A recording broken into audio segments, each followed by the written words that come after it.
नमस्कार दोस्तों, विशाल एपिसोड में डॉक्टर विशाल शिवरे आप सभी का सहर्ष स्वागत करता हूं।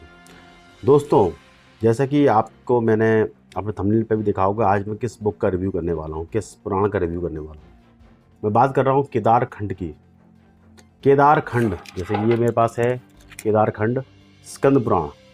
स्कंद पुराण का ये केदार खंड एक पार्ट है स्कंद पुराण का। तो दोस्तों, सबसे पहले तो अपन को केदार खंड के जानने से पहले हमको केदार के विषय में जानना चाहिए कि केदार क्यों कहते हैं। अभी मैं 4 धाम यात्रा करके आया, उसके बाद मुझे प्रेरणा जागी कि मैं केदारनाथ के विषय में बहुत सारी बातें जानूं, बहुत सारी बातें समझूं और उनको एक समझने करूँ कि वहाँ समझने की कोशिश करूँ कि वहाँ ऐसी दिव्यता क्या है कि वहाँ की जब जाने के बाद एक दिमाग ही एक अलग लेवल पर चला जाता है। ऐसा क्यों है, कारण क्या है उसका। तो इसलिए जब मैं वहाँ से आया तो मैंने स्कंद पुराण में केदार खंड के विषय में ढूंढा तो महेश्वर खंड में केदार खंड मिला मुझे। फिर मुझे और क्यूरियोसिटी हुई तो फिर मैंने ऑनलाइन भी सर्च किए तो काफ़ी मुझे केदारनाथ जी के विषय में और भी बहुत सारी बातें मिली और इसके संबंधित किताबें मिली।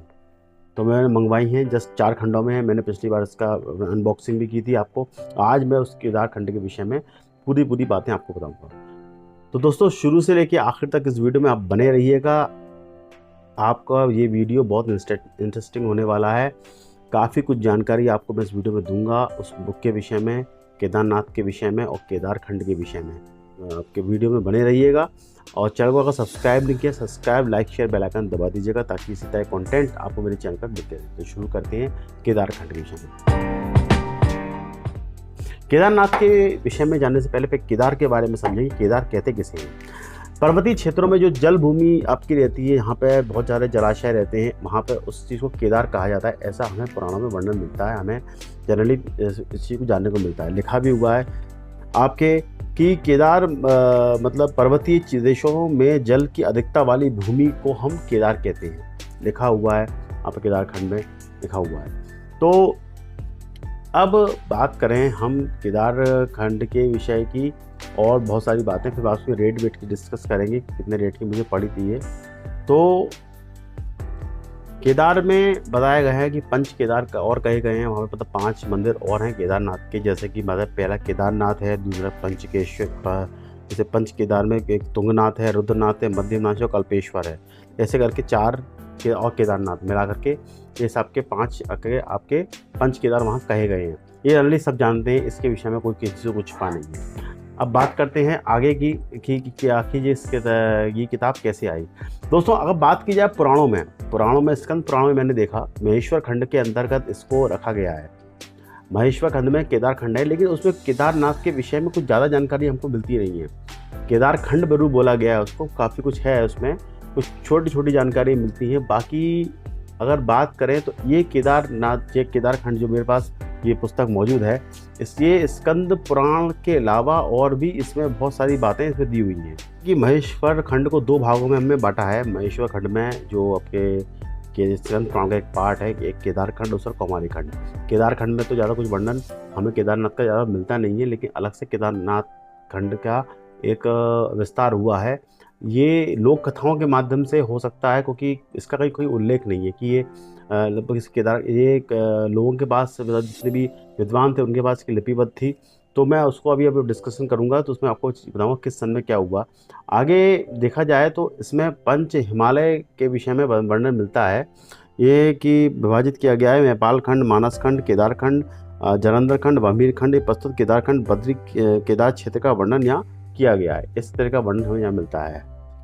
इस ग्रंथ के विषय में लिखा भी हुआ है कि इस ग्रंथ का सर्वप्रथम प्रकाशन आपका 1905 ईस्वी में टेहरी के नरेश की प्रेरणा से नंद प्रयाग से हुआ था। इसके भाषांतर महेशानंद शर्मा जी और नौटियाल थे। ये एक यहाँ लिखा गया था। और ये पुराण जो है कई जगह आपको यहाँ मतलब इसमें मिलेगा कि ये पुराण एक तरह से एक परंपरागत ये हमारे पास सामने आया है। स्कंद पुराण के जो मूल पुराण है उनमें इनका वर्णन नहीं मिलता है, लेकिन फिर भी इसको स्कंद पुराण का एक पार्ट कहा जाता है। और चूँकि इसमें भाषा, इसमें नाथ संप्रदाय से, क्योंकि केदारनाथ का बहुत गहरा संबंध है नाथ संप्रदाय के विषय में, इसमें बहुत सारी वर्णन आते हैं। और चूँकि केदारनाथ के विषय में गोरखनाथ जी का आश्रम भी है, वहाँ पर बताया गया है कि संभव है गोरखनाथ जी से इसके केदारनाथ जुड़ा हुआ है। और बद्रीनाथ में भी कहते हैं कि बाबा जी महाराज की एक प्रतिमा जैसे बद्री का आश्रम दिखता है, वो वहाँ बाबा जी महाराज आए हैं और काफ़ी नाथों का बहुत बड़ा वहाँ समूह रहा है, इसलिए उनको नाथ कहा जाता है।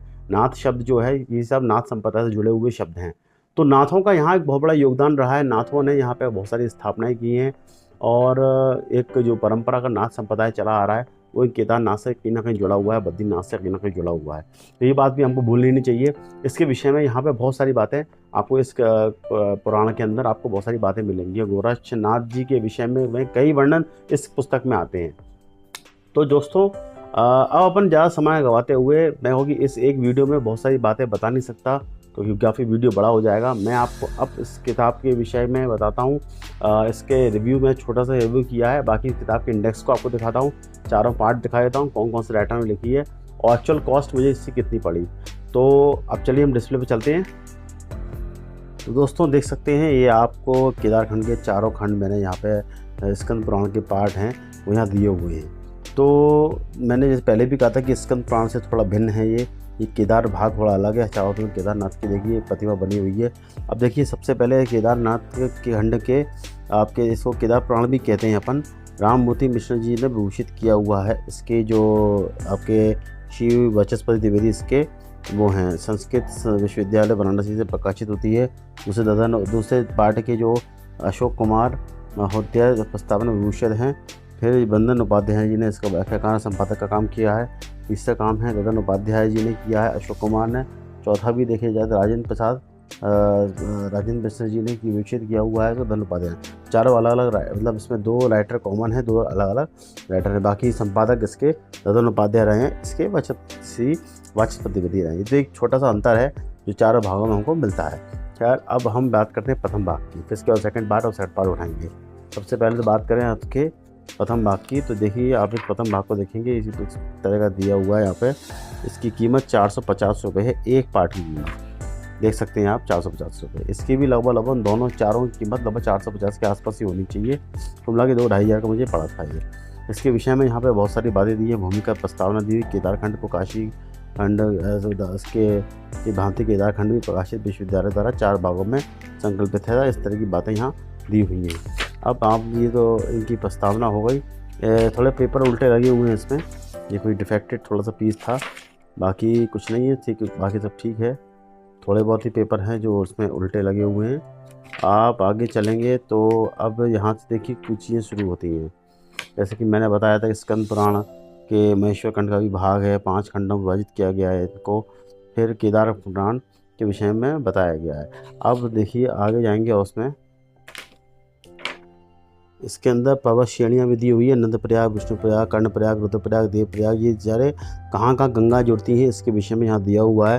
देख सकते हैं तीर्थ स्थानों की कल्पना की हुई है। तीर्थ स्थान ये मुख्य तीर्थ स्थान क्यों कहा जाता है इसके विषय में यहाँ पे बताया गया है। अब आगे जाएंगे तो केदारनाथ मंदिर के विषय में आता है कि ये पर्वतीय प्रदेशों में जल के दिखता है, उनको केदार कहते हैं। 5 प्रकार के पंच केदार भी कहलाते हैं। केदारनाथ बुला के 4 केदार और हैं और इनको सबके और कुछ मंदिर हैं। कुछ भीमशिला का वर्णन भी यहाँ हमको मिलता है, तो भीमशिला लिखा हुआ है यहाँ 7वें नंबर पे, तो भीमशिला का वर्णन भी हमें यहाँ मिलता है।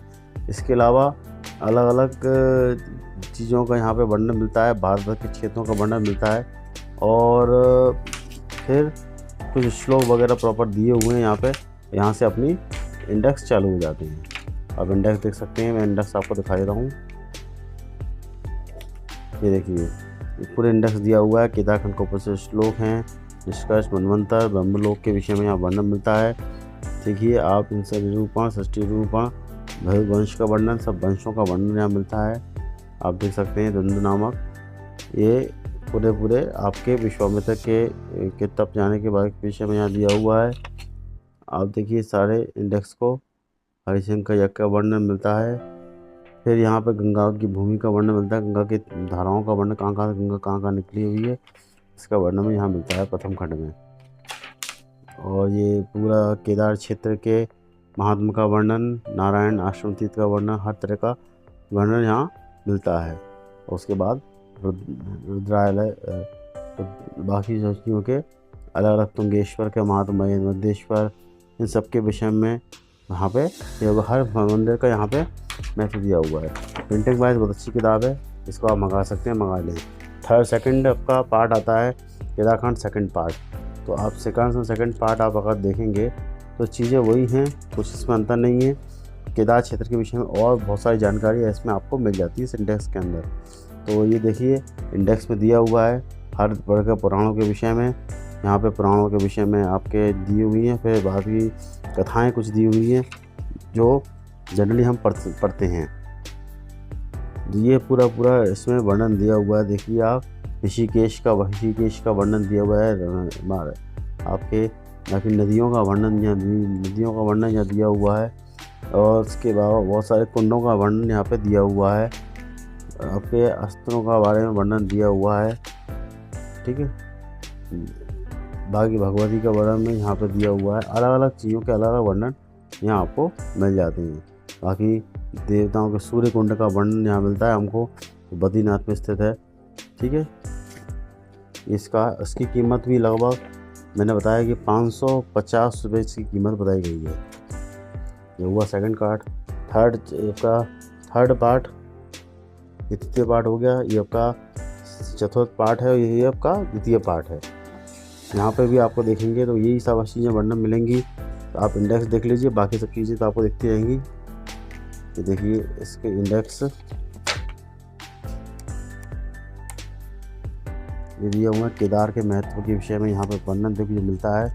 प्रस्तुत भाग कौन से हैं, आपके भानुमती आपके शिलाओं के विषय में, इंद्रकुंड के धनुकुंड भमधारा के विषय में यहाँ दिया हुए हैं। अलग अलग केदारनाथ में कहाँ कौन सी चीज़ें हैं उसके बारे में यहाँ पे दिया हुआ है। तो आप इसको पढ़ेंगे, बहुत सारी चीज़ें आपको यहाँ पे इसमें मिलेंगी। काफ़ी ज्ञानवर्धक चीज़ें इस पुस्तक में मिलती हैं। अब ये तो हुआ कहते हैं द्वितीय भाग, इसका एक भाग और है इसकी कीमत भी लगभग देखा जाए तो अगर आप कीमत की बात करेंगे तो 610 रुपये की कीमत इसकी पड़ती है। इसके बाद आपके यहाँ आएंगे तो 500 रुपये की कीमत है, और सेम वही उसमें कुछ अलग कथाएं इसमें दी हुई हैं जो आपके इंडेक्स से इस बार मैं दिखा देता हूँ। देखिए इंडेक्स दिए हुए हैं, अलग अलग पुराणों के विषय में यहाँ दिया हुआ है और देख सकते हैं सब। और फिर यहाँ पर आखिरी में केदार के बारे में वर्णन मिलता है, देख सकते हैं। ये वर्णन आपको मिलता है इस पुस्तक में। तो ये एक यूनिक पुस्तक है, इसको मंगाना चाहिए। मैंने केदारनाथ दर्शन किए तभी जाकर पुस्तक मंगाई, आप लोग भी इसको मंगा सकते हैं। तो दोस्तों आशा है कि आपको ये वीडियो अच्छा लगा होगा। मैंने केदारनाथ के पुस्तक के विषय में मैंने आपको संक्षिप्त जानकारी आपको इस वीडियो में दे दी है। हालांकि मुझे लगता है कि वीडियो और बड़ा होना चाहिए था, क्योंकि काफ़ी कुछ जानकारी मैं आपको दे नहीं पाया इस शॉर्ट वीडियो में। कोशिश करूँगा फिर कभी कुछ विषय पर मैं चर्चा कर पाऊँ आप लोगों से, और इस विषय को लेकर के आपके सामने आ पाऊँ। समय का अभाव रहता है इसलिए मैं आ नहीं पाता। तो कोशिश करूँगा कि आपके इस प्लेटफॉर्म पे आकर के आपको फिर से केदारनाथ की और भी बहुत सारी रोचक बातें, आपको जो पुराणों में वर्णन है वो आपको बताऊँ, वो आप उसको अपने आज के ज़माने से कोरिलेट कर पाओ। तो दोस्तों आशा है वीडियो अच्छा लगा होगा। अगर आपको वीडियो अच्छा लगे चैनल को लाइक कीजिएगा और अपने कमेंट के माध्यम से मुझे प्रोत्साहित कीजिएगा। तो उसी के साथ दोस्तों मैं आप मुझसे आज्ञा दीजिए, मिलता हूँ अगली वीडियो में। धन्यवाद।